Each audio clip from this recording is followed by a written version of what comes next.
เจ้าแม่น้อยเจ้าพระอาจารย์เจ้าอันเดียวนี่มันเป็นยังบประกาศตำเดียวกับเบิ่นด้วยบ่โทรกันกะวันที่อย่างก็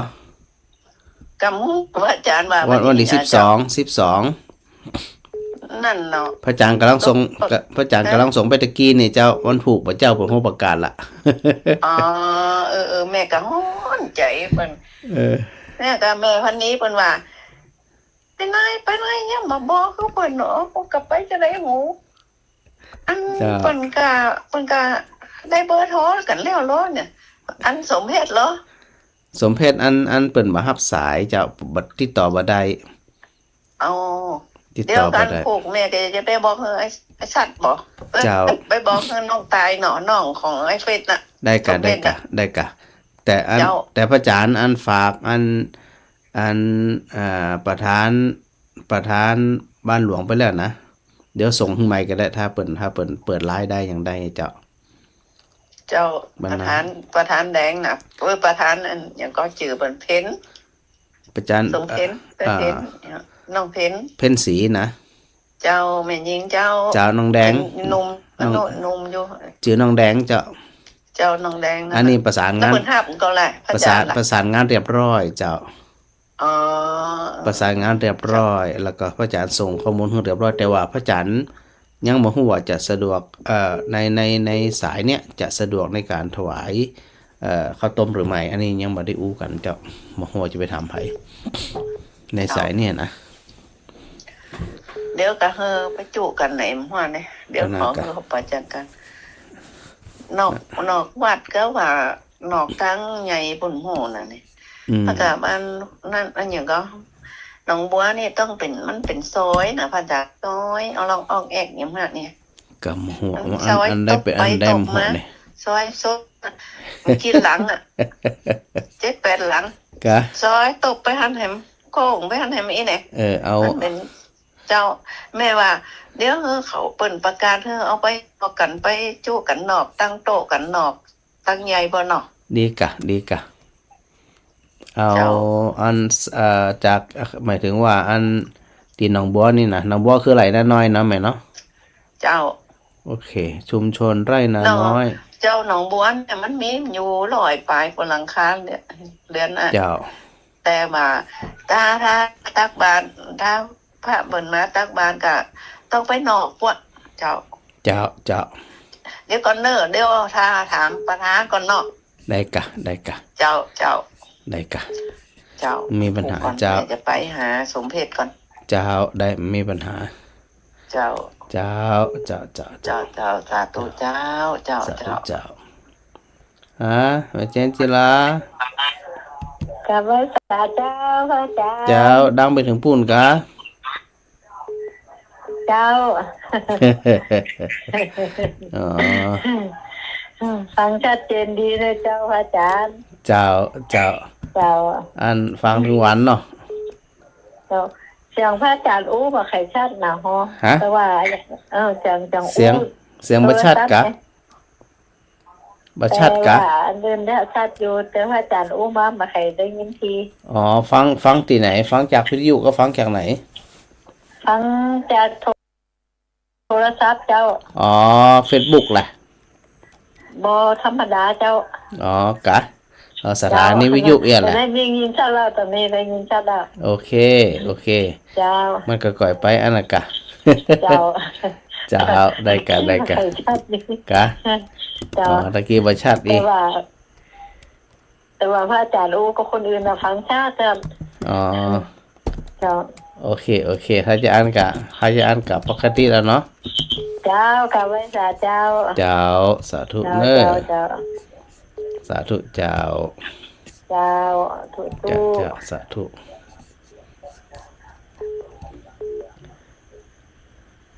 ไม่ตีมบ้านอุโมงค์ฮัลโหลเดี๋ยวทำไม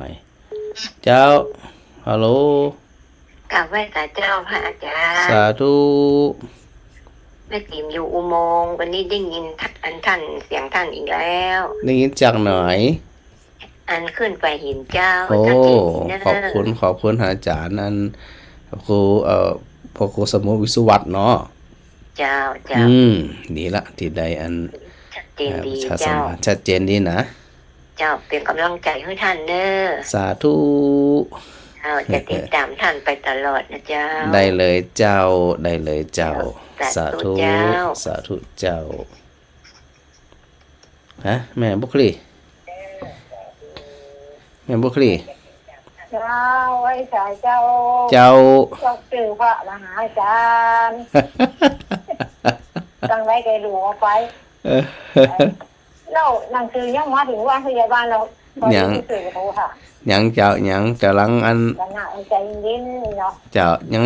ทยอยส่งมันทำบัตรตันเจ้าเพราะว่างานมันหลายด้านหลายหน้าเนาะ นี่อย่าโทรถามเขาเลยนะ อ๋อ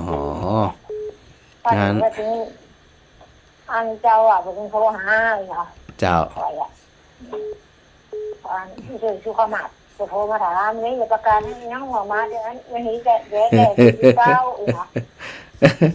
บอกให้ใจจุ่มใจจุ่มมันมาทันทำเตื้ออีกอ่ะ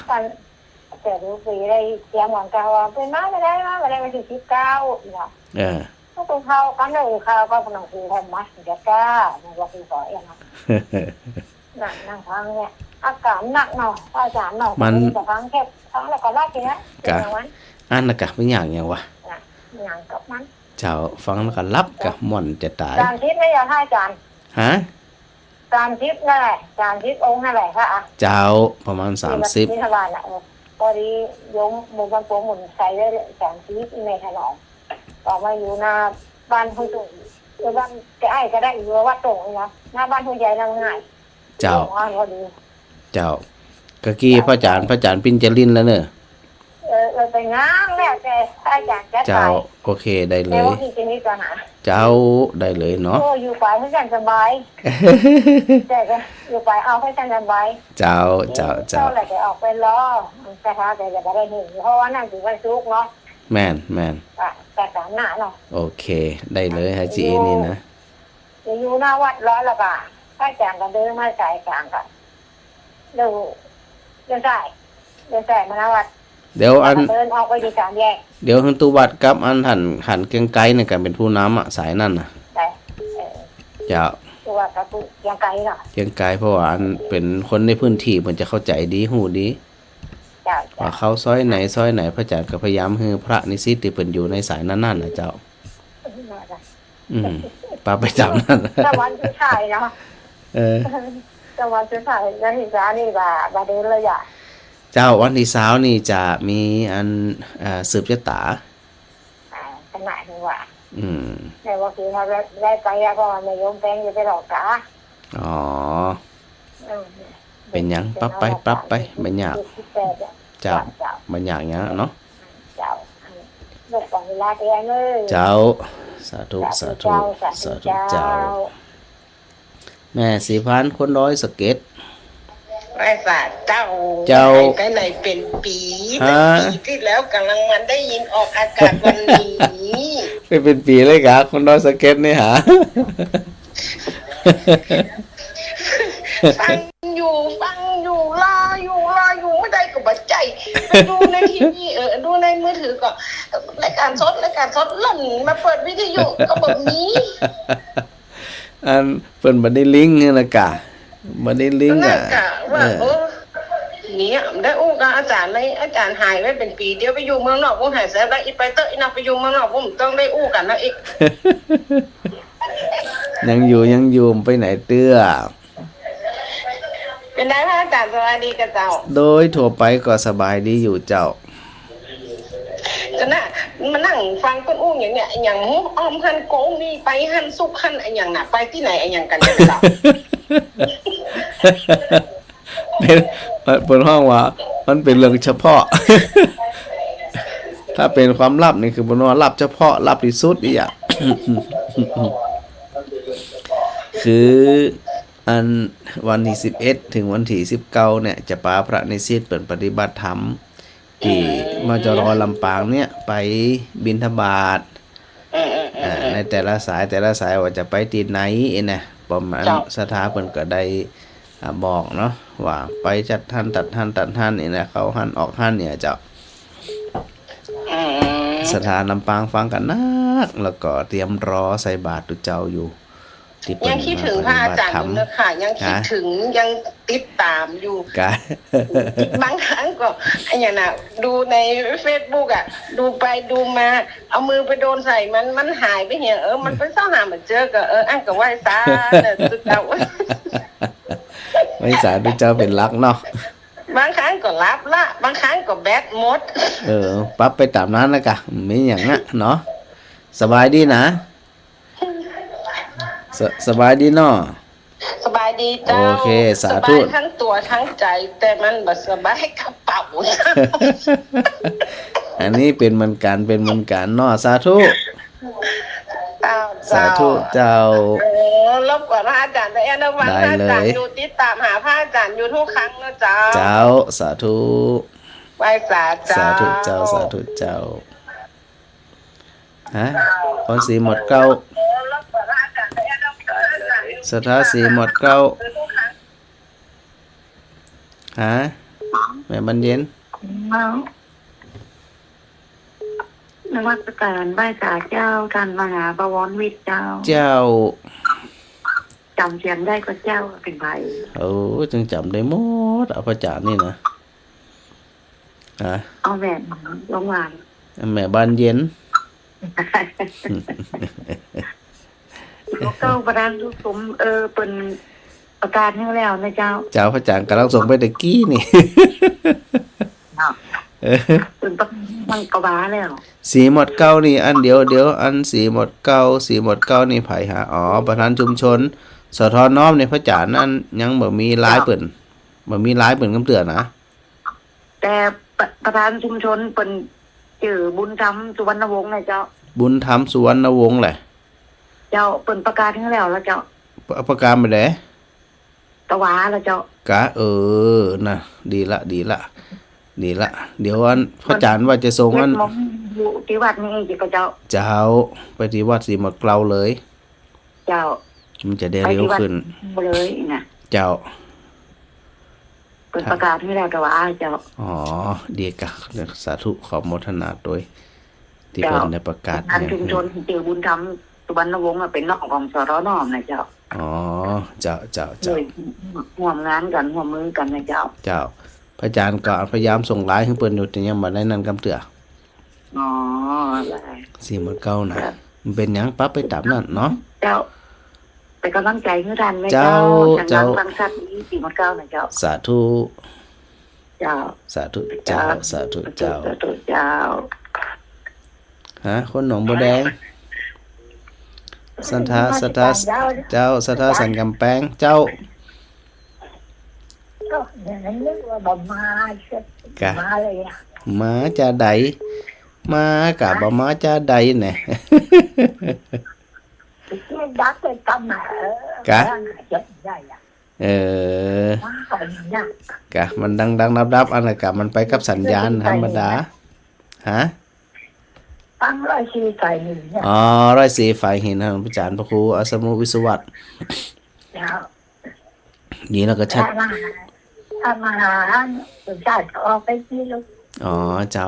อันน่ะกะตัวเจ้าอันตัวนั้นออกตัวนี้เข้าอันก็ซับกันไปซับกันมาเลยเนาะ เดี๋ยวนึงไปเดี๋ยวนึงมา สถากำหายอยู่ที่สถากับฟังเต็มที่เนาะ ลืมเลยจ้า ฮะ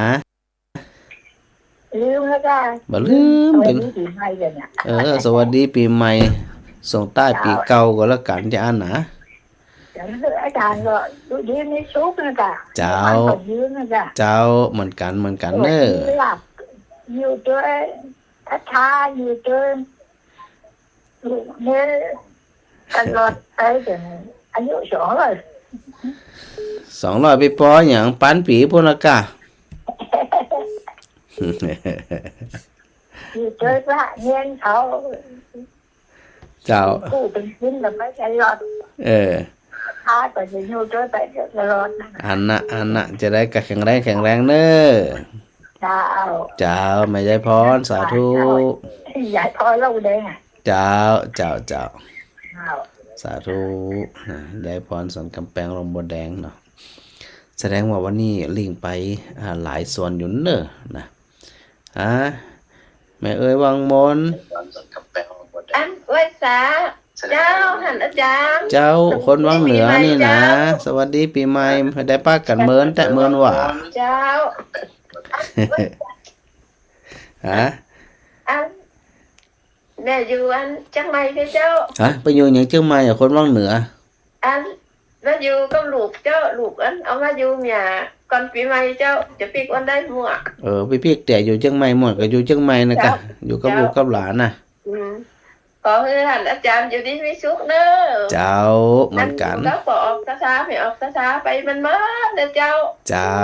เหมือนกันเหมือนกั มัน นยาวๆหลายสาวของเขาเด้อเจ้าเกิดในคนนั้นเนี่ยก็ได้เนาะเจ้า สาธุสาธุเจ้า เจ้าไว้สาเจ้า สาธุเจ้าฮะแม่กับแก้วแม่กับแก้ว ไปสัตว์เจ้ารายงานท่านเจ้าวัดอะไรยังเจ้า โทรไปหาเปิดละเจ้าโทรไปหาเปิดละอันวัด ที่วันนนท์นั่นนะ เจ้าพระครูสมุที่วัดโนนโทรไปหาเปิดเรียบร้อยเจ้า แต่บ่ยังบ่ได้ส่งหนังสือกำเตือ ถ้าเปิ่นประกาศก็ยมแม่ก็จะได้โทรหาเปิ่นว่ายมแม่เขาถวายพระตาหารเจ้านี่นะท่านอาจารย์ เจ้าพระอาจารย์ก็ส่งอันวันนี้จำบ่ได้ว่าโทรไปหาไผพ่องนี่อันดูนี่นะหลายคนอยู่ที่พระอาจารย์โทรไปแล้วนะ ประธานชุมชนก็ถูกไปแล้วแหละก็ว่าเอาตีพระครูอย่างเดียว เดี๋ยวพระอาจารย์ส่งไปอยู่จากประธานชุมชนอันกล้วยฝายสทบุญทรงเดี๋ยวพระอาจารย์จะโทรไปอยู่ เจ้า มันมีปัญหา ประกาศเสียงต่ำสายแล้วก็อุ่นใจอันนี้ ได้เลย พระครูทำสิริธรรมบัณฑิตจะได้มาบ้านยมแม่ล่ะ เดี๋ยวเปิ้นจะสลับกันทำกรรมหนึ่งเดี๋ยวดูก่อนเจ้าภายในวัน2 วันเนี่ยวันเดินทางถึงหันน่ะไผไปนี่นะ ก็ให้ก็ได้ก็ยกแม่กระถาม เจ้า สาธุอนุโมทนาโมทเจ้าแต่คนอู้นี่กับคนอู้นี่จะขอลาอย่างนี้อู้ในพนักกิจอย่างกับมันห้ามมันได้เนอกกันตายเนาะเจ้าพระอาจารย์ มันหลายเรื่องหลายแล้วเจ้าก็ว่าไปมันเป็นหยังไปเตะไปทำหน้าที่เด้อเนี่ย เจ้าวันหน้าก็ยกแม่จะไปสาธุท่านอาจารย์วัดตลอดอะ ได้เลยได้เลย บอกท่านอาจารย์เนอมาได้เลย เพราะว่าแม่บุญยืนแม่ครูแม่น้องไอติมจะเตรียมไว้นี่เรียบร้อยหมดเลยนะเจ้า เจ้า แม่เนี่ย เจ้าดีละ แม่ไปเจ้า อืม เดี๋ยวถ้าเปิ่นประกาศก็อุ่นใจเนาะ เดี๋ยวอันวันเรื่องข้าวต้มติวัดเลยไหมก็ ติวัดเลยพระอาจารย์มาวัดเลย โอเค ก็ลูกมจรมากะเข้าติดต่อมอกับวัดบ้านหัวไฟเลยท่านอาจารย์ เจ้า แล้วก็ไปบ้านกล้วยหลวงเลยเจ้ากล้วยหลวง หัวฝายกล้วยหลวงเราไปไหนกล้วยกลาง กล้วยหลวงมันจะมีกล้วยหลวงกับกล้วยหลวงพัฒนานะท่าน กล้วยหลวงพัฒนาคือกล้วยกลางนะกะ สดกล้วยกลางแล้วก็สดออกพระเจ้าหนังแต่นกล้วยม่วงกูเลยเจ้า เดี๋ยวเนอะ แล้วก็พระอาจารย์แบบไปบ้านหมู่2แล้วเจ้าก ล้วยหลวงกล้วยกลาง กล้วยแพะแบบไปแล้วก็เจ้า มีอยู่เหรอเดี๋ยวจากกล้วยหลวงพัฒนากล้วยกลางพระเจ้าหนังแต่นก็คือกล้วยม่วงตลาดกล้วยม่วงหอนาฬิกาต้นขามหลวงเหมือนก็แล้วก็กล้วยหลวงพัฒนานี่ไปแล้วเนาะผ่านไปแล้วเนาะ เจ้าแล้วกล้วยแพะมันไปตะปูนนะพระอาจารย์มันจะไปเห็มน้อยนึงเป็นไปตั้งเมฆะ แพะดอนตันนะครับใจกล้า แพะดอนตันไปตั้งเมฆะเนี่ยเจ้า คนละแพะ ตั้ง เลย หม่องค้ำไปตั้งน้อยหม่องค้ำนี่เจ้า คนละแพะเหมือนก็ เป็นหมู่2ตีพระอาจารย์ว่าอันแพะดอนตันนี่คนละอันเหมือนก็ คนละอันเจ้า โอเค ตะปูนคนละสายละอันนี้สายบ้านยมแม่เขาลูกหลวงพัฒนามาเกาะมาหมู่2ถ้ามาหมู่2แล้วก็จะอ้อมไปหมู่กำเป็นกล้วยกลางสดกล้วยม่วงเลยนะมันกล้วยมีมาเอียเจ้าค่ะ แม่ว่าไหมพระอาจารย์ไปฉันเข้าที่กล้วยฝายเนาะ กล้วยฝายนะเจ้าก ล้วยฝายเสร็จ กล้วยหลวงไม่จะมี2ตีนะเจ้ากล้วยหลวงใหญ่แล้วก็กล้วยหลวงพัฒนาก ล้วยหลวงแล้วกล้วยหลวงพัฒนาแล้วไปแหนม ไปกล้วยแพะหมู่2อันนี้ไปกล้วยแพะกันกะ จะไปกล้วยแพะหมู่2แล้วก็ถ้ากล้วยแพะแล้วพระอาจารย์จะมีเส้นตางเนาะพระอาจารย์ก็สดกล้วยกลางเลยเจ้า ฮะ สดกล้วยกาแล้วก็สดเอากล้วยม่วงเนี่ยมดและบันกล้วย อ๋อ พระอาจารย์งงอะเจ้า ตลาดกล้วยหลวงนี่คือตลาดไหน ตลาดกล้วยหลวงคือตลาดหอนาฬิกา ผ่านมาแล้วมาก็ ก็ลูกบ้านยมแม่ไปก็เป็นบ้านกล้วยหลวง โอเค พออันหมายถึงว่าไปสิ้นสุดที่กล้วยม่วงมาก็ ไปสิ้นสุดติดกล้วยม่วง โอเคโอเค แล้วก็เบอร์ของเป็นสอทอไก่เพชรปินฟัน จะเอาเบอร์เปิ่นจากไหนนี่คือเปิ่นประกาศนี่เจ้า กะนะ เดี๋ยววันบุกยมแม่ขอแม่ไอ้น้องไอติมก่อนเนาะแม่น้องไอแม่ครูก่อนเนาะแล้วจะส่งไปทางไลน์เด้อ ได้กับตอนเนี้ยพระอาจารย์มีอันประธานชุมชนกล้วยฝายหลวงป่อพระครูสมุทิวานนท์ผู้นำหมู่3พระเจ้าหนังแตนแล้วก็กล้วยหลวงณัฐพงษ์ฟันจักสายมีแล้วนะ แม่นและนัทพงษ์เจ้า โอเค แล้วก็ประธานชุมชนกล้วยหลวงพัฒนามีกะในพระอาจารย์ได้มาแล้วบุญธรรม แยกเป็น2หมู่นะบ้านเบิ่นใหญ่เจ้า บุญธรรมใจวังเย็นนี่นะ ใช่ละบุญธรรมใจวังเย็น แล้วก็กล้วยหนังแทนก็อันอำนวยถาแก้ว อำนวยถาแก้วเจ้าเลือกสทอไก่เพชรปินฟันเดี๋ยวบรรผูกยมแม่จะถามเบอร์แล้วก็ส่งไปทางไลน์พระอาจารย์นะเจ้า สทก็ให้เป็นผู้นำชุมชนหยัง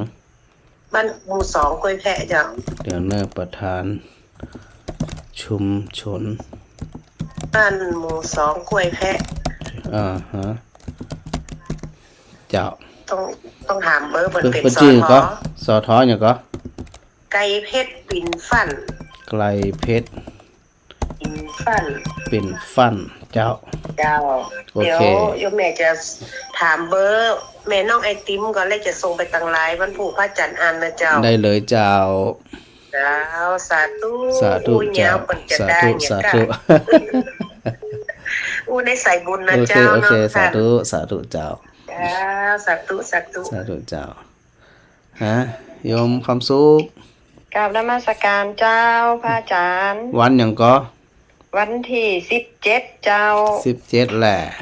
เจ้า โอเค17แม่นเจ้า อันพระอาจารย์จะให้รวมกันเป็นจุดก็ว่าเดินเนี่ยเจ้า ถ้ารวมเนี่ยมันจะง่ายขึ้นเร็วขึ้นไหม ถ้ารวมก็รวมที่วัดแต่กับเจ้าพระอาจารย์ เอาอันบ่ เจ้า เดี๋ยวนะ เดี๋ยวอันพระบาทหนองหมูเดี๋ยวเราไปรวมดินเนี่ย พระบาทนี่ อาจจะแถวหน้าโรงเรียนก็ได้รถเพราะว่าเพิ่นมันติดถนนใหญ่อยู่แล้วเนาะ น่ากะก็ว่าจะได้ก็ว่าจะเดินไปก่อนแล้วก็ไปถึงงานต้องปุ่นก็ไปที่วัดทีเดียว ตี บุญเกิดอะ ถ้ายังบ้านถ้ายังหนองหมูนี่มันต้องผ่านมันห่างจากบุญเกิดหลวงบุญเกิดอยู่ไหนแพะ เจ้า เจ้าแล้วถ้ายังหนองป้องแล้วเจ้าพระอาจารย์ ก็หวานนั่นแหละ หนองป้องนี่คือเ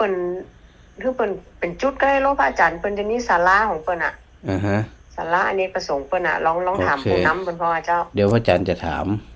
เจ้าศาลาอเนกประสงค์เปิ้นเข้าไปน้อยเดียวเจ้าเข้าบ่ลึก ที่ศาลาอเนกประสงค์นี่เนาะ เจ้าลองถามประธานเปิ้นเพราะว่าเจ้าประธานชุมชนอ่ะ เจ้า ยังสนามบินนี่ก็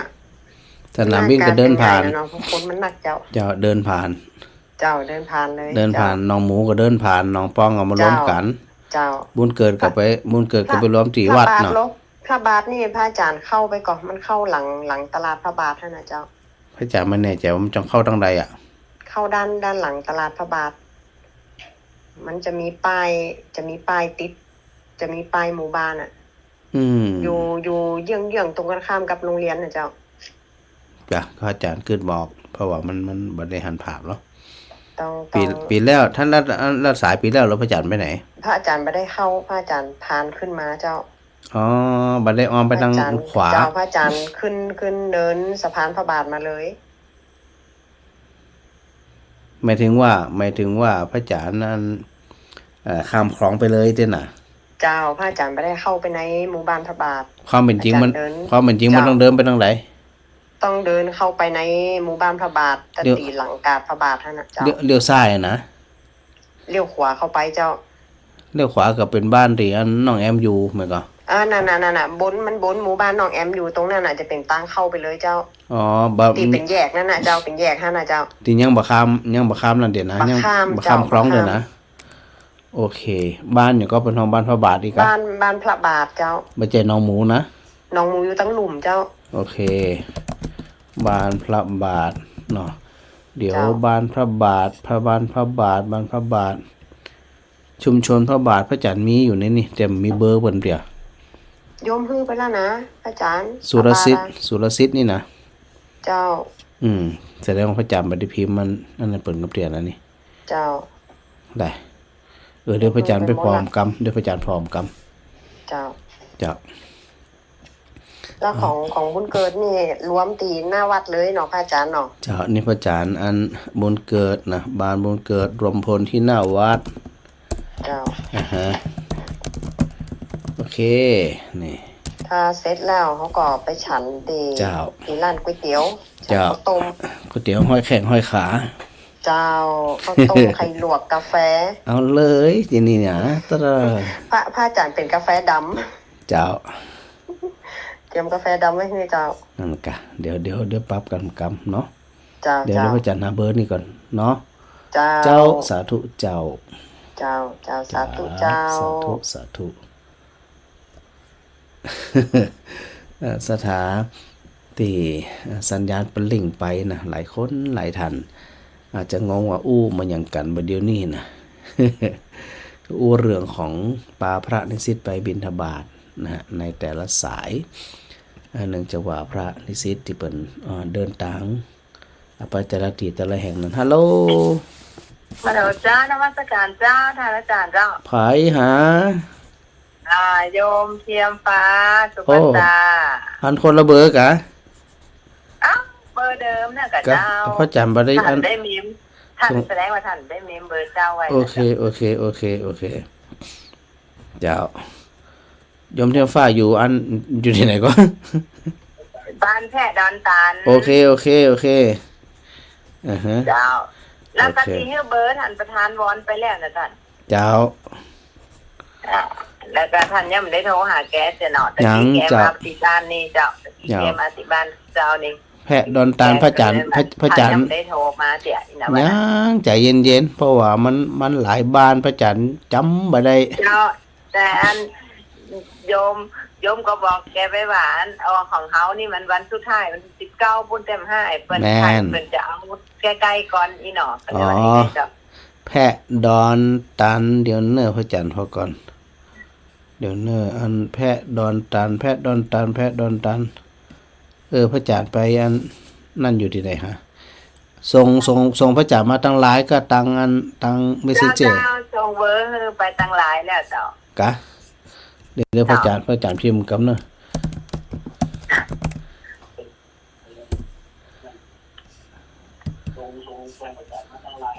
เดี๋ยวเนอพระจันทร์พอกำเนออ๋อโอเคพระจันทร์ไม่ได้พิมพ์เตะเจ้า ส่งไปแล้วเจ้า เจ้าประธานแพะดอนตัน ชื่อเจ้า ชื่อเปิ้นก็คืออันสีวอนหมื่นตาบุตร เจ้าสิวันหมื่นตะบุตรเจ้า โอเค เจ้าส่งไปตั้งหลายแล้ว ได้เลยดูเหมือนพระจันทร์โทรหาเปิ้นแล้วนะ ที่เจ้านะท่านเนาะ เจ้า เจ้า ได้เลยเจ้า สาธุค่ะ สาธุ ฟังทุกวันแหละค่ะ แต่ว่าบางวันก็โทรบางวันก็ไม่ได้โทรเจ้า เอาสะดวกกว่า อันประธานชุมชนอันสีวอนพระจันทร์ลูกหาเปิ้นแล้วเนอะ ตะกี้แกมาหา ฮะ โยมนี่ยังเห็นว่าโทรอีน่ะ กะพระจันทร์ไปเมมจะได้เป็นอย่างที่พระจันทร์โทรใหม่ มาคำเนี่ยเจ้ามาคำแกมาบ้านเจ้านี่แกบอกว่ายังโทรมาเสียอีน่ะ เจ้าเป็นอย่างที่โทรใหม่แต่ว่าวันที่19พุ่นเจ้าท่าน เจ้าได้กะ อาจารย์ก็เอาแต่ใกล้ๆก่อนเนาะ ถูกต้อง แบบใกล้ๆกันเนาะ ถูกต้องเจ้า เจ้า เจ้าสาธุ เสียนี่ก็น่าปวดหัวแทนแล้วค่ะ สาธุ ค่ะสาธุค่ะ สาธุเจ้าฮะเดี๋ยวแม่นิตยา เจ้า เจ้า น้องห้าทำไม่ปัญหาละเจ้า น้องฮาคงบ่มีปัญหาก้าพระจันทร์ก็ยังงงตัวเก่าอยู่เนี่ยพิมพ์ไปพิมพ์มามันซับไปซับมาบ่ได้นี่นะ รวมตัวที่วัดหนองห้านะกะ แม่นกะ เนาะ แม่นเจ้า บ่วุ่นเหมือนบ่วุ่นเหมือนหมู่บ้านอื่นเนาะ อันมันแบบมันบ่วุ่นทั้งบ้านแต่ เพิ่นโทรหากันวุ่นวาย ที่พระที่วุ่นวายก็คือพระอาจารย์นี่แหละงงคนเดียวเนี่ยคนเดียวงงคนเดียวมาเดี๋ยวนี้นะ เขาไม่ใช่คนพื้นที่อะเนาะเป็น เจ้า หมู่หยังอ่ะ งงอยู่เนี่ย เจ้า ก็เป็น นี่ อ ก็ ย่าง มาพระบาททุกอย่างอย่างนี้ก็ล่องมาเหมือนกับปีแล้วเนาะแล้วท่านจะมาหนองห้าก็ว่าจะไปทางใดนี่วันนั้นน่ะ เดี๋ยวอันลองพออันถ้าหันหน้าแสดงว่าพระจันทร์ไป ถ้าบ่หันหน้าแสดงว่าไปที่อื่น จับจกสลากเอาค่ะ อู้เจ๊อีอันถ้าสายไหนหันพระจันทร์แม่น่ะพระจันทร์มา สองใส่คือจะเอาสองใส่คือท่านนะก้า ก็เป็นหยังก็หอมไว้เดี๋ยวดอกเบี้ยมันดึงคืนคนเดียวมัน เดี๋ยวได้ยินคนเดียวแหละ มันมี3 สายกันอ่ะ มันก็อาจจะได้มันตึงไปมันจะได้3 สายนี่นะ เจ้า จะมันเป็นหยังแต่ใดก็ได้เนาะสาธุ ถ้าว่าท่านบ่ได้มาติดต่ออันนี้ค่ะก็อันป้ากันดีว่าวัดบรรพตเนาะ เจ้าบรรพตก็ยังไม่แน่จะได้ปะกันหรือไม่ เจ้า เอาละ งานมันนักเก่างานมันหลาย แยกล่าง พระอาจารย์ได้รวมทำบุญไปเรียบร้อยละทำบุญไว้ก่อนเพื่อบ่สะดวกไป แต่ทำบุญเรียบร้อยแล้วเจ้า กันนะอันกับบ่มีความหวังอย่างสักอย่างเนาะ ต้องหวังมันอย่างนักอ่ะพระอาจารย์ก็ยังงงตัวเก่าอยู่ถึงวันนี่นะ สาธุเจ้า เจ้า หันหน้าก็คือม้าหมาหน้าก็ประมาเนาะ ถูกต้อง เจ้าสาธุเจ้า สาธุเจ้าสาธุเจ้าสถานเนาะวันนี้พระอาจารย์เข้าชั่วโมงเดียวนะวันนี้นะถ้าชั่วโมงที่2เนี่ยพระอาจารย์เอาเทปออกเนื้อสถานเนอะเพราะว่างานยังรอทำร้ายอยู่นะฮะที่จะต้องเคลียร์หลายเรื่องหลายราวนะวันพรุ่งนี้นะฮะแม่มาลี เจ้ากราบนมัสการเจ้าพระอาจารย์ สาธุเจ้า ใจเนอฟังแล้วเลยแล้วก็งงกับไม่เงินก็ ธรรมดา อาจารย์น่ะใครจะไล่คุยประเด็นนี้ ตาอันก็ตัวหนังสือเต็มลายตาเนี่ยมันลายจ้ะ กันนั่นก็ตัวคือมันมันมากกับซับซ้อนด้านนั้นด้านนี้นะโอ้ย แต่ก็ เป็นกำลังใจพระอาจารย์ ดึงซับสนแต่นะพระธรรมหูยังเป็นอย่างอ่ะ กันนั่นน่ะ แล้วแม่มา ปรับมา เดี๋ยวเชื้อแม่กันมาเดี๋ยวพระใครเนี่ยพระอาจารย์ไปทุกทีเนี่ยเอาเป็นโทษประกันเนี่ยเนาะ อันน่ะ มีหลายหลัก ถ้าจะอ่านนี่ไปได้ทุกเตี่ยมีหลายร่างนี่นะ แต่มีหลายหลักเป็นโทษประกันอย่างเดียวหน่อยนะ แม่นแหละถ้า มันตึงไปมันจะได้3 สายนี่นะ เจ้าแม่นะ มันไปได้สายเดียวน่ะหัวจะไปไหนก็เอาวันบิณฑบาตหันหน้านะแม่น่ะแค่นั้นน่ะ ทุกข์ภาพเจ้าเจ้าอาจารย์มาฟังสอนอาจารย์เยอะโยมแม่ตั้งหลายเป็นนั่นอู้กันกับหมู่โยมแม่เป็นกำลังใจพระอาจารย์มาฟังเลยนู้ตัวกันเลย อันนี้แค่จะสายบิณฑบาตนะมันยังมีงานแถมหลายเรื่องอยู่นะ เจ้า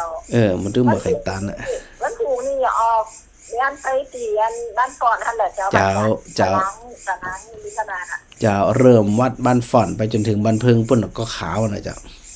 เจ้า กี่โมงแล้วเจ้าอาจารย์ น่าจะออกจากวัดบ้านฝ่อนสัก7 โมงอะเจ้า โดย ข้าวต้มตี ที่วัด ก่อน เจ้าอันได้ประสานกับหลวงพ่อเจ้าวาดไว้เรียบร้อยละวันพรุ่งนี้นะแล้วก็นอกจากนั้นก็ยังมีอันก็สายบุญจากวัดดอกบัวรวมถวายข้าวนึกงาแหม160 ห่อก่อนวันพรุ่งนี้นะมีข้าวนึกงาโดยอันพระอาจารย์ดร.พระมหากิรติวรกิติวัดดอกบัวสถาญาติโยมสายบุญเปิ่นร่วมกันทำข้าวนึกงานะวันพรุ่งนี้นะเวลาเดินบิณฑบาตก็คือพลังแห่งข้าวนึกงาเนาะ โมทนาสาธุตัวหน้ามันดียมแม่จะเข้าไปอันเป็นกำลังใจพระอาจารย์แล้วทุกคนอันนี้ทุกคนนั่นตีวันที่9ตัวละจ้ะ เจ้าเพราะว่าวันที่3เนี่ยช่วงเจ้าก็จะมีพิธีการสืบชะตาหลวงเนาะนั่นก็บอกศรัทธาญาติโยมทั้งหลายไปสะดวกนะถ้าไปสะดวกก็ไปร่วม สืบชะตาด้วยกันเนาะไปพบไปปะกันเหมือนปีที่แล้วนะกะ เจ้า ได้สนเสเฮฮาได้อูธรรมะกันได้ฟังธรรมะกันตัวนั้นน้อยตัวนี้น้อยนะ เจ้าเจ้า เดี๋ยวพระอาจารย์จะพกไม้จากวัดไปก่อนไม่เคยรู้ดิ พอเรียกอาจารย์เป็นยุ่งจะได้ ยุงมันยุงหลายยุงงานนัก ได้ปฏิทินของบอสลอมีพระอาจารย์อยู่ตัวแดงมาไว้บ้านละ กะมีแต่กะเดี๋ยวมัน มีเจ้า ฮะมีหูพระอาจารย์ด้วยกะ เจ้ามีเจ้าของพระอาจารย์ติดอันปฏิทินของบอสลอเลยเจ้าปฏิทิน นั่นเนี่ยมหานามันเนี่ยมหาตัวเก่านะนี่กะ อันที่เป็นทายกับพระอาจารย์ผู้ควรกับพันนิสิตที่เป็นหับบูที่ด้านเจ้า อ๋อโอเคเดี๋ยวพระอาจารย์วันผูกเลยจะไปพอสักคำก่อน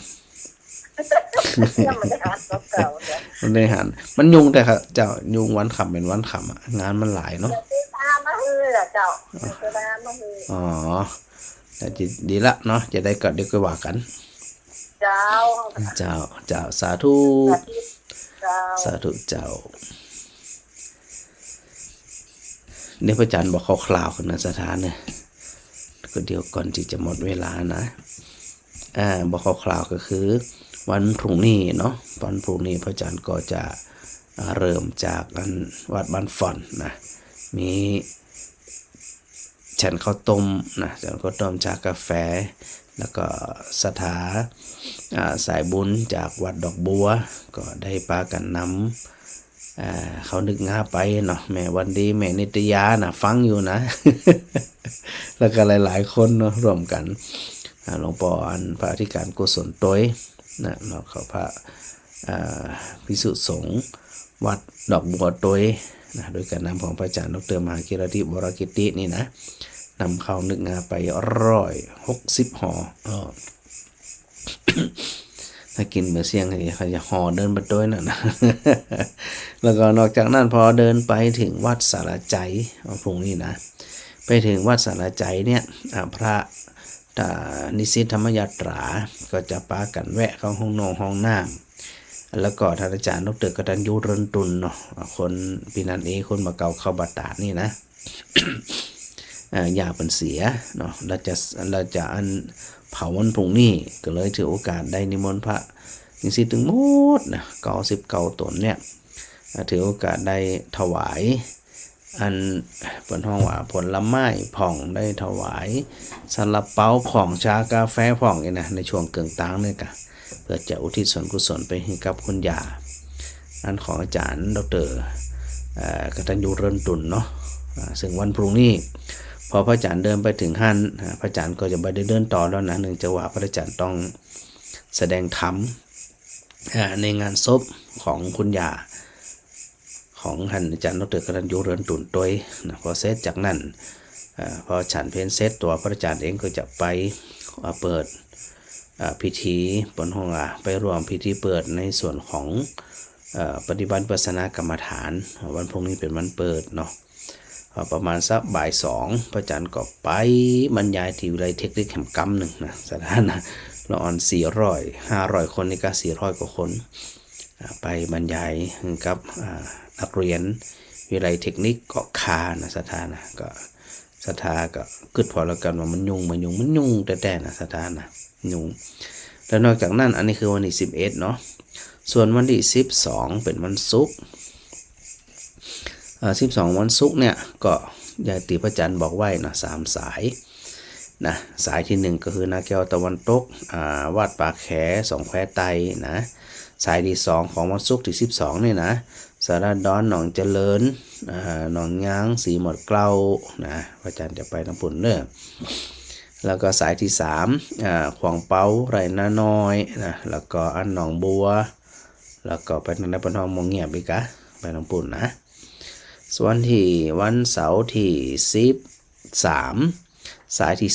ที่1เอาไป2แควเหนือแล้วก็นางแตนสายที่2ไปทางอันสันหลวง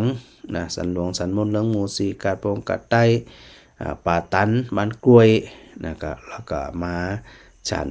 ข้าวเจ้าที่อันร้านเป็นสีสังกพันธ์เนาะที่บ้านไตนะบ้านไตหรือบ้านตรงนะ ส่วนอันสายที่3ก็จะ ไปฉันเจ้าที่วัดหัวฝายก่อนเนาะแล้วไปทางบ้านกวยหลวงกวยพัฒนากวยแพะหมู่2พระเจ้าหนังแตนที่อันแม่กับแก้ววัดตะกี้นะอันนี้สายที่3สายที่4ไม่ใช่วันอาทิตย์ที่14สายที่1ก็ไปซบปุ้งบ้านใหม่บ้านแสนต่อนะส่วนสายที่2ก็ไปฉันเจ้าที่วัดหนองลายนะสายที่2นี่นะแล้วก็สถากับปากันมาใส่บาตรที่ณวัดหนองลายแล้วก็ไปสถามารวมกันวัดเขาซ่อน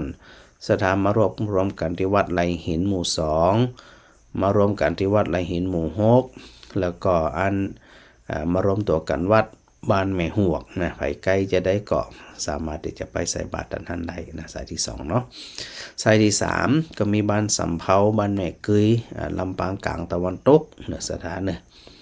ส่วนหนังสือเดี๋ยวก็พระอาจารย์กระส่งทยอยไปมันมีเวลาสถาน งานมันหลายด่านเนาะส่วนวันที่15วันจันทร์ถึงมดนั่นนะก็จะไปฉลองศรัทธากับบนห้องว่ามูลนิธิสุชาดากับศาลเจ้าแม่สุชาดาที่ใกล้ๆกับวัดนางเหลียวเนาะถึงมดเปิดนิมนต์112รูปไปบิณฑบาตนั่นพระนิสิตถึงมดกับคณาจารย์ก็จะไปฉลองศรัทธาที่หันนะฮะแล้วก็ไปฉันเจ้าตัดหันเนาะส่วนวันอังคารที่16นะสายที่1ก็บ้านต่อหมู่10ถึงบ้านต่อหมู่3วันอังคารที่16นี่นะแล้วส่วนสายที่2ก็ตุ่ง6ลายตุ่งวอแก้วตุ่งตุนแม่ติ้วตุ่งผาป่าไข่เหนือนี่นะรวมตัวกันตีอันกาดลำไยป่าไข่ไตนะเดี๋ยววันจะฉันเพียงอย่างจะได้พระอาจารย์ก็งงตัวเก่าเหมือนกันนะบางทีพิมพ์ไปแล้วมาจะได้ว่ามันแบบเป็นไปตามที่พิมพ์ก็ว่าบริเซฟไว้นะการเรียงเนาะสถานเนาะเรียงในการบิณฑบาตนี่นะก็ก้อยไล่การทำกรรมหนึ่งเนาะแล้วอันสายที่3ก็ไปทางปงแสนตองวัดสีกั้มนะแล้วก็วังแขว้งบ้านเหมาะสมซึ่งสายนี้จะไปฉันข้าวต้มตีอันวัดสีกั้มนะอาจารย์พระครูสมุนิรันดร์อาจารย์นิรันดร์เปิ่นก็จะได้ดูแลในส่วนนี้โดยเป็นนิสิตของพระอาจารย์นี่ละนะท่านสมุนิรันดร์เนาะเปิ่นก็ถือโอกาสได้เลี้ยงเข้าเจ้าโดย แต่ละสายเดี๋ยวพระอาจารย์จะโทรหาหลวงพ่อเจ้าวาดแล้วก็หรือผู้นำเพื่อที่จะได้จัดถึงศรัทธามารวมกันที่ใดที่หนึ่งมันจะเร็วขึ้นนะวันพุธที่17สายที่1ก็คือไปทางบรรจัวบ้านลองวันสมัยแล้วก็พดมาตะวาแม่เดี๋ยวนะแม่ยังก็เดี๋ยวนะพระอาจารย์เขากำเนี่ยแล้วก็ไปทางแม่เตาเนาะตะวาถึงตะวาแล้วก็มาทางวังยาวศพปราบนะไปที่วังยาวศพปราบกำหนึ่งแล้วก็มีผู้ใหญ่หมู่1เนาะหมู่1หมู่เนี่ยหมู่1หมู่แล้วก็หมู่8แล้วก็เดี๋ยวพระอาจารย์จะโทรศัพท์มาเปิดกำหนึ่งเนาะอันนี้สายที่1นะส่วนสายที่2ก็มีอันทางกาดบันมอบันดนทงชัยเนี่ยนะสถานนะส่วนสายที่3ก็จะเป็นในส่วนของวันที่17เนี่ยก็จะเป็นในส่วนของชุมชนสนามบินนะสถานนะชุมชนสนามบินแล้วก็บ้านพระบาทน้องหมูน้องป้องลมพลกันตีศาลาเนกประสงค์เนิ่มบ้านบุญเกิดกับลมพลกันตีนวัดแล้วไปฉันข้าวต้มตีอันร้านก๋วยเตี๋ยวห้อยขานะสถานนะวันพันที่18เนาะวันพันที่18สายแรกสายที่1ก็ไปบ้านซบตาน บ้านนาเวียงบ้านตาจ้างบ้านสารามอสารบัวบกสารเมงนี่นะเดี๋ยวก็ก่อยทยอยประสานกับผู้นำเนาะส่วนสายที่2ของวันพัดที่18นะก็ไปฉันเจ้าที่บ้านแม่สมนก่อนที่นครไตนะจากนั้นก็ไปกาดเก้าเจ้านครเหนือนครไตเสียบงใจหยาเปามันตานะส่วนสายที่3ก็จะไปตั้งป่นที่หนองฮาป่นเนาะฉันก็ต้มที่วัดหนองฮานะฮะ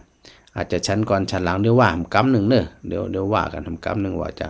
ซับกันจะได้ไปจะได้มาจะได้นี่นะ หนองห้างหัวตรงสามัคคีสันปะตึงตรงหัวจ้างหนองงัวเท่าแล้วก็ป่าแล้วเนาะเดี๋ยวก็ว่ากันนะสถานะทีนี้เดี๋ยวรับสายแม่ปะนี้เจ้าแม่วันตะกี้อันเจ้าแม่ปานี้บอกว่าแต่อย่าเรียกกับคนกันเฮือนสันข้าวต้มตีวัดโป่งแสนทองอ่ะโอ้เดี๋ยวเนอะโอเคติไปที่วัดเลยแม่แหละตีแม่โทรไปถึงเจ้าดีแม่อย่าเรียกไปหวังสมบัติเจ้าเดี๋ยวเนอะพระจันทร์อันนี้ก็ที่พระจันทร์หวานเลยกะจัดเองงงเองมาเดี๋ยวนี้นะไปตีวัดให้รวมกันตีวัดให้อาจารย์ติดต่อท่านประธานกับท่านในอันพระครูเลยเจ้าเพราะว่ามันจะได้เลี้ยวของเขาอาจารย์เพราะว่าเวลาทามันนี่มันจะจ้าแม่นเนาะนั้นมันจะเลี้ยวน้อยนึงนะเดี๋ยวเนอะวันจันทร์ที่แม่เพราะว่าวันโปงจัดคนได้เยอะมากเลยอาจารย์แหละจริงๆนี่เป็นเตรียมงานวันเด็กวันเนี่ยวันนั้นวันที่ประมาณวันนี้วันเด็กวันประธานวันโปงโอ้ถ้าใครได้เห็นว่าวันโปงนี่เสียใจกะโอ้ยใครไปขันนัดใครไปวันผูกวันฮื้อแล้วนี่นะปีละปีหนึ่งเป็นทำทุกอย่างอ่ะเกิดขันพ่อครูสงฆ์ทำพระธาตุกฐินไปเลยมาเลยค่ะอาจารย์ได้มาอาจารย์จะเสียใจนานอาจารย์สมชาติยังนี่เลยอาจารย์ชาต้องเสียบเปิดกระติกอันแม่อันก็โอเคพระอาจารย์พิมพ์ละแม่อย่าเรียกบางสมบัติพระอาจารย์พิมพ์ละเจ้าได้เดี๋ยวพระอาจารย์ประสานงานเนอะแม่เนอะจะได้แต่อันนี้พิจารณ์ก็ผ่อนพ่อครูเลยพ่อผ่อนพ่อครูผ่อนเฉยเจ้าได้กะเป็นยังบอกคือเลยเป็นบอกว่าปีนี้ถ้าคนเด็กเหมือนนักเป็นเจ้าคนเท่ายุคทิศจักสลานต่ำดอกสาธุเจ้าสาธุเจ้าเนี่ยมันมีหลายสายนะสถานนะพระอาจารย์ก็งงนั่นเนี่ยว่าไปว่ามาว่าเองงงเองนะมันเดี๋ยวนี้นะงงคนเดียวเนี่ยคนเดียวงงคนเดียวเนี่ยนี่ขนาดเนี่ยคนเดียวนะสถานนะถ้าเนี่ยหลายตีนหลายมือซ้ำให้ถ้าจัดมองนี่นะตลอดบางทีไฟล์มันกระเด็นจับไฟล์หนึ่งมาใส่ไฟล์หนึ่งพระอาจารย์นั้นมันออกมาเป็น2ไฟล์ก็เลยงงเนาะสถานเนาะ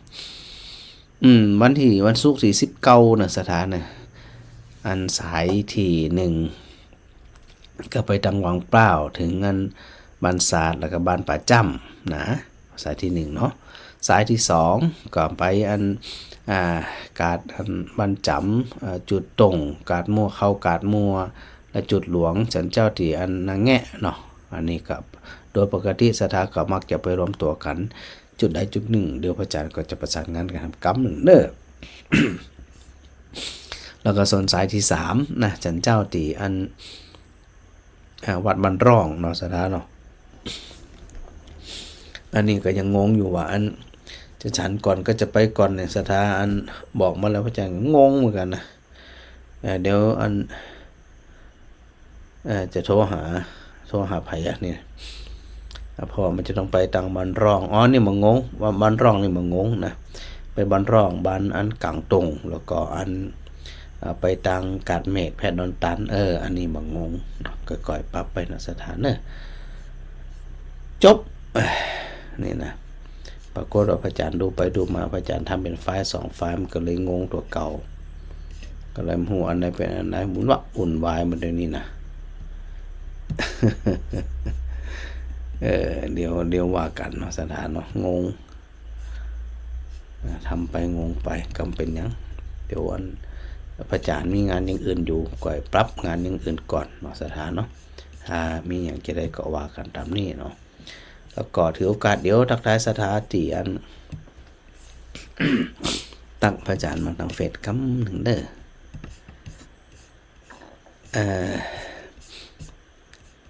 โยมคำสุขโยธินตักประจำมาสาธุแม่บทตองอิสุวรรณแม่ดวงนมัสการพระอาจารย์มาแม่โอไรวันสันติการปอสิงกันแก้วแม่เป็นกาฟังแม่เรนูชัยวงศ์แม่พิสมัยเขื่อนคำแสนฉากหลังงามแท้ๆพอดีถ่ายตอนบะแรงที่อันกรุงสาวัตถีเนาะที่พระเจ้าประทับเมื่อที่สุดนะ แม่บุตรองอินสวรรณนมัสการของวันเจ้าเขื่อนสีขาว เชื่อมออกนิยมโดยเนื้อสาธุโดยกราบพระคุณครูบาอาจารย์นะครับอาจารย์พระครูอภิวัฒนวิกรมนะครับในฐานะที่เป็นประธานคลื่นสีขาวนะครับเนาะแล้วก็พระเดชพระคุณหลวงปู่ทุกรูปทุกตนทุกองค์ไปตลอดจนถึงสดาญาติโยมด้วยนะที่เป็นแม่ขายจะได้ก็อนุโมทนาสาธุด้วยเนาะว่าไปงงไปนะที่พระอาจารย์ว่านั่นนะมีไผงงคนเดียวฮะแม่โบเย็นนมัสการพระอาจารย์เจ้าฟังอยู่กับปวดหัวตัวเดียวนี่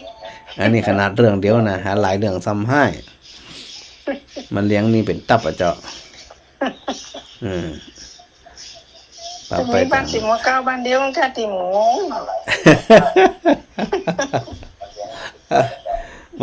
มันก็ยังหวานนั่นแหละแต่ถ้าอัน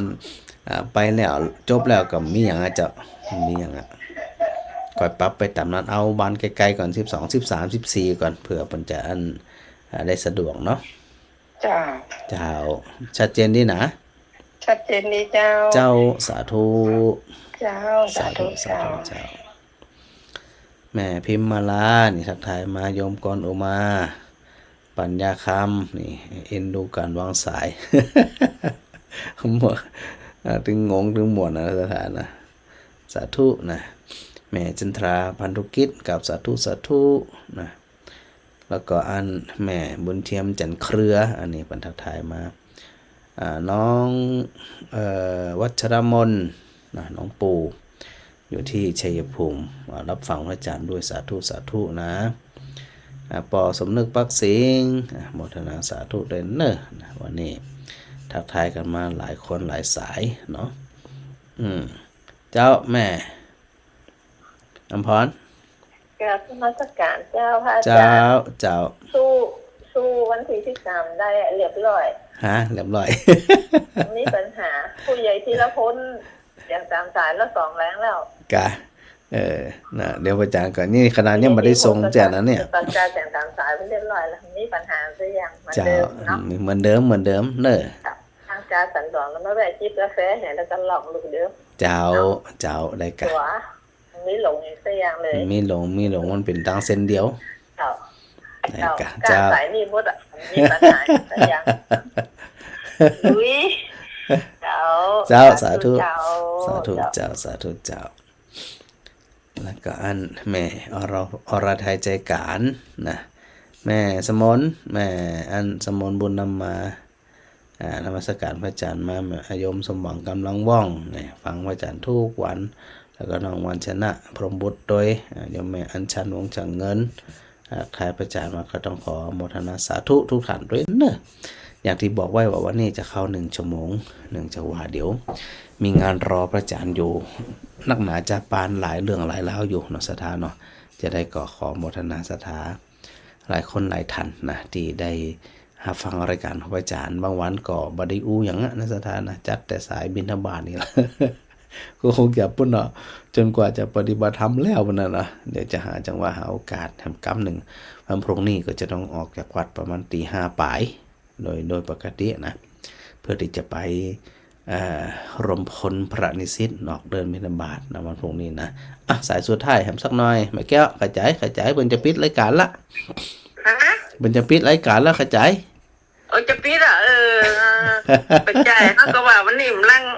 แต่กันแต่นะแต่ทั้งนั้นน่ะทุกเจ้าแต่ลมเจ้าเล่นหรอเนี่ยทุกเจ้าแต่นะเป็นที่เจ้าแต่กันนี่นะมันเจ้าเล่นแม่นเป็นคนแต่ก็ดีเป็นคนแต่จะออกชั่วโมงเดียวกันเจ้าเดี๋ยวจะออกละเดี๋ยวมีงานรอนักอยู่ไหมเป็นยังเนาะ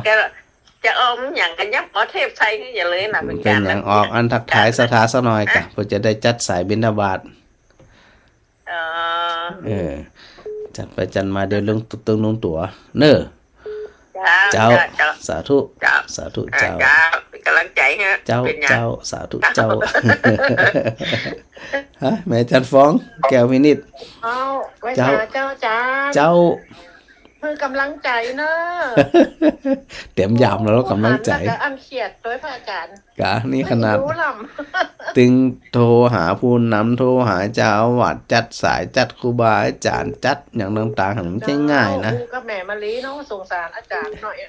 วัดซ้ายวัดขวาไอ้หนอเจ้า เจ้าแหมหลาย กำ งา ลั น ง อ ใจ ยู่ เนอะพระอาจารย์เนาะ สาธุเจ้า เจ้าไว้ สา ฝาก ธุ เจ้า สา เจ้า ธุสาธุไหนๆก็โทรมาแล้วแม่สุกแก้วสถาสารปี เจ้านมัสการเจ้า เจ้าขายหม่อนกับก๋วยเตี๋ยว หม่อนเจ้า หม่อนเนาะโอ้ เจ้า เขาถ่าดี พระ แต่ อาจารย์มาแล้วเจ้า มันได้มีจังหวะไปฉันนะต้องมันถึงมีสวรรค์หนึ่งอะนะ โยมแม่ฟังนี่ของผมวิงานอย่างนักแต่นักว่าเจ้าโอ้ยโยมแม่บ่เอาเนี่ยโยมแม่อิดตัวละ อิดขนาดนะเจ้าอันนี้ขนาดอย่างเดียวนะที่มันล้อพระอาจารย์เมื่อคืนนี่ไม่แหม3 งานก่อนนะที่ต้องไปเคลียร์เมื่อคืนเนี่ย โอ้ยอย่างนักแต่นักว่าเจ้า เจ้ามันนักเดี๋ยวนักจนทำบัตรตันยังหวานเนี่ยจะพระอาจารย์หวานเดี๋ยวจะหนีไปบวชละมันเนี่ยอะไรเนี่ย เออ เลยดีละทักทายกันแม่สาธุ เจ้า สาธุสาธุ เจ้า สาธุเจ้าสาธุเจ้าฮะสถาสันกำแพงฮะสถาสันกำแพงเมื่อไรเหี้ย พระอาจารย์ เจ้า อ๋อ ม่วน สวัสดีเจ้า สวัสดีปีใหม่นะเจ้า เจ้าม่วนเอ เจ้าฟังอาจารย์ม่วนนี่โอ้ไม่ได้ฟังจากเมืองเจ้า บางทีก็อยู่ที่บนลิงก์อะเนาะ เออขอพระอาจารย์สุขภาพแข็งแรงนะเจ้า เจ้าสาธุแม่สาธุ ปีใหม่นะเจ้า เจ้าเจ้าเจ้า เจ้าสาธุ เจ้า เจ้าเป็นกำลังใจนะเจ้า สาธุว่ามาแหมแม่ตา แม่ตาฮัลโหลแม่ตาได้เหรอฮัลโหล อาจารย์เจ้า เจ้า ที่จะไปบ้านแม่จัวแล้วก็มาบางนาทุกท่าเจ้า เจ้าเพราะว่าอันแม่เตาเปิ่นอันได้ประสานตั้งผู้หลวงโรงพยาบาลแต่พระจันทร์เนี่ยไม่ได้ประสานเตี่ยเปิ่นใครเปิ่นเคยไปอีเนี่ย เดี๋ยวก็เดินก็จุดเดียว เดี๋ยวพระอาจารย์ประสานงานกันก็ถ้าเป็นชุดเดียวมันจะดีกว่าอีเนี่ยจะเร็วขึ้นเจ้า เจ้าวันเกิดอีแม่จะไปใส่บางยาวนี่ กะ อาจารย์มาก็เจ้า พระอาจารย์คงบ่ได้ไปเจ้า เดี๋ยวพระอาจารย์ เจ้า พร้อมกำพระจะเป็นจะได้นี่น่ะเดี๋ยวพร้อมกำเจ้าเนาะ ไปโหดจุดใดก็ได้ โดยปกติก็เอาบ้านเอาวัดเป็นหลักอ่ะแม่ เอาวัดหน่อย จะเอาวัดเป็นหลักก่อน เจ้า เดี๋ยวพระอาจารย์ประสานงานกับอันก็ผู้นำกำเนอ เจ้า เจ้า วันโอกาสที่เอาวัดเป็นมาอยู่ อ๋อ จะโอเคเหมือนกันแต่เป็นมาดูเป็นไป เจ้าเป็นหยัง ที่วัดเป็น เป็นหยังเอาสะดวกกว่าเดี๋ยวโอ้ยไม่เห็นหลายปีอยู่แม่ เจ้าปีหน้าผ้าใหม่กันเนาะ เจ้ามันมีปัญหาเนาะ เจ้าขอโทษเด้อ สาธุ ไปอะ บ่เป็นหยังบ่เป็นหยังเนาะสาธุ โอ้กับเป็นน่ะ เจ้าสาธุโอเคเนาะแม่จันเปงละปูนเปิ่นโทรมาหลายเตือนะ จะได้ก็ขอถือโอกาสทักทายวันนี้เดี๋ยวในชั่วโมงต่อไปพระอาจารย์ก็จะนำเทปออกในสถานะเดี๋ยวพระอาจารย์ทำงานของพระอาจารย์แหมตอนสักน้อยก่อนเราจะได้กรอบส่วนสถานที่โทรมาแล้วพระอาจารย์บริหับจะได้ก็เดี๋ยววันหลังก็ว่ากันนะสถานนะปรับไปตามนั่นเนาะ นักผ่องในผ่องยังผ่องก็ว่ากันไปตามความเหมาะสมเนาะก็หึงสถานอยู่ดีมีสุขกูคนบุญกำบุญจูนะครับกราบขอบคุณพระเดชพระคุณหลวงปู่ทุก